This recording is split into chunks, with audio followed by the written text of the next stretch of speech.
So today I have been in Baltimore with some amazing meetings with the police department, with Black Lives Matters, with standing up against racial injustice and different community organisations.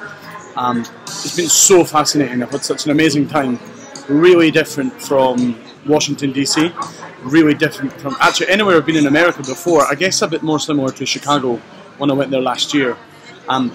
And I never thought I'd say this, but really similar in some ways to different issues I've faced back home in Edinburgh and Scotland and the UK, and different work that I've done around anti-corruption and anti-discrimination work in different countries. And it's been quite an emotional day for me. I kicked off this morning. We were at the Baltimore City Police Department. We went to the headquarters there, and we met with Chief Melvin Russell.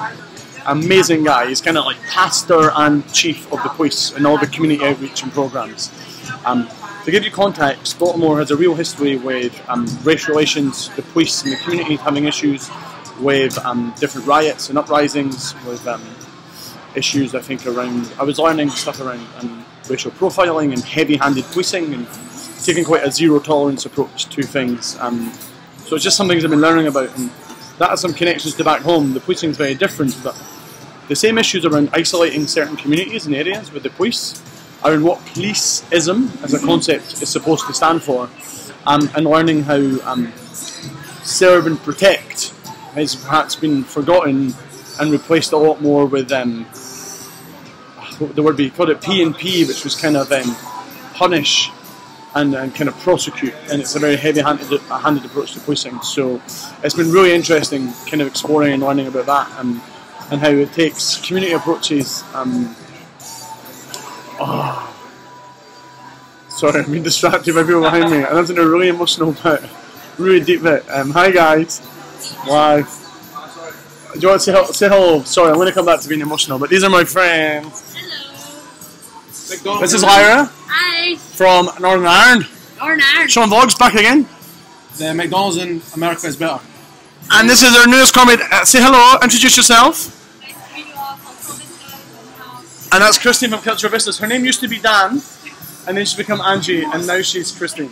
So really cool. So these guys were involved in the program as well. Sean's the guy who's teaching me to blog, so you know him already.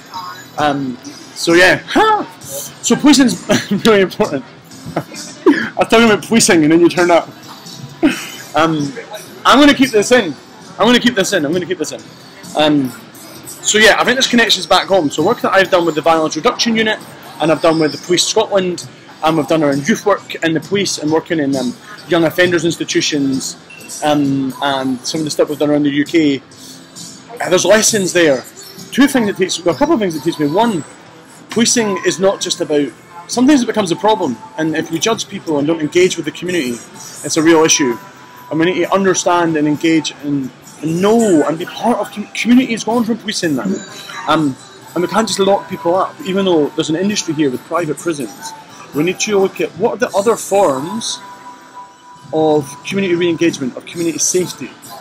Let's not just talk about how we run policing structures, but how do we make safe communities? Here's the big paradigm. Let's stop talking about policing structures and start talking about what models and programs and experiences keeps people safe.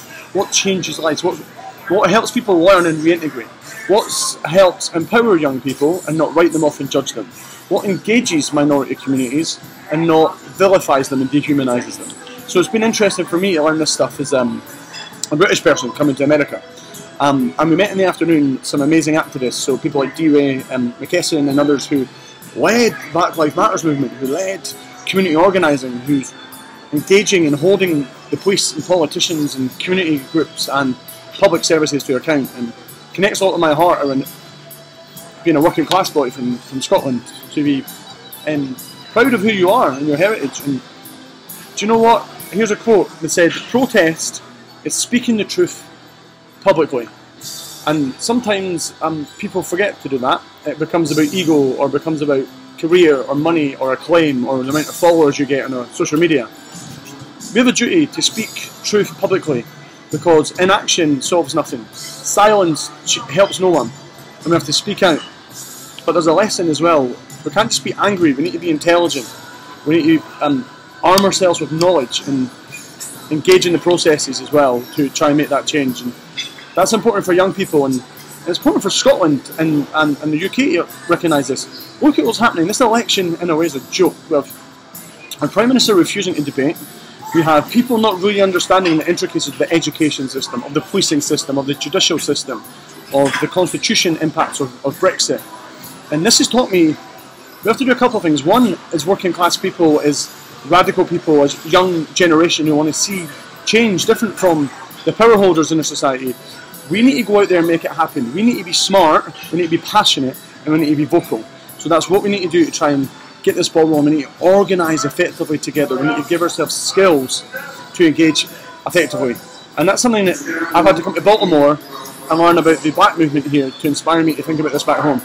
I'm very proud to be a passionate, loud, working class young person.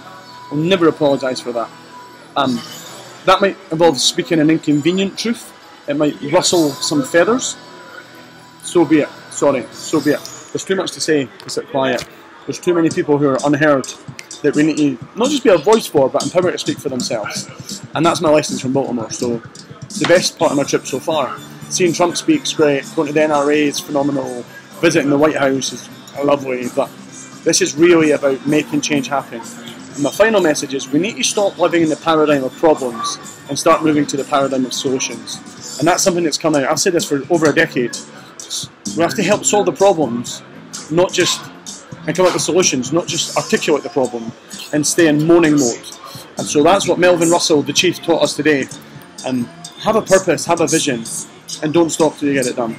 And that should be a purpose and a vision that's bigger than just yourself. So, Baltimore, thank you very, very much.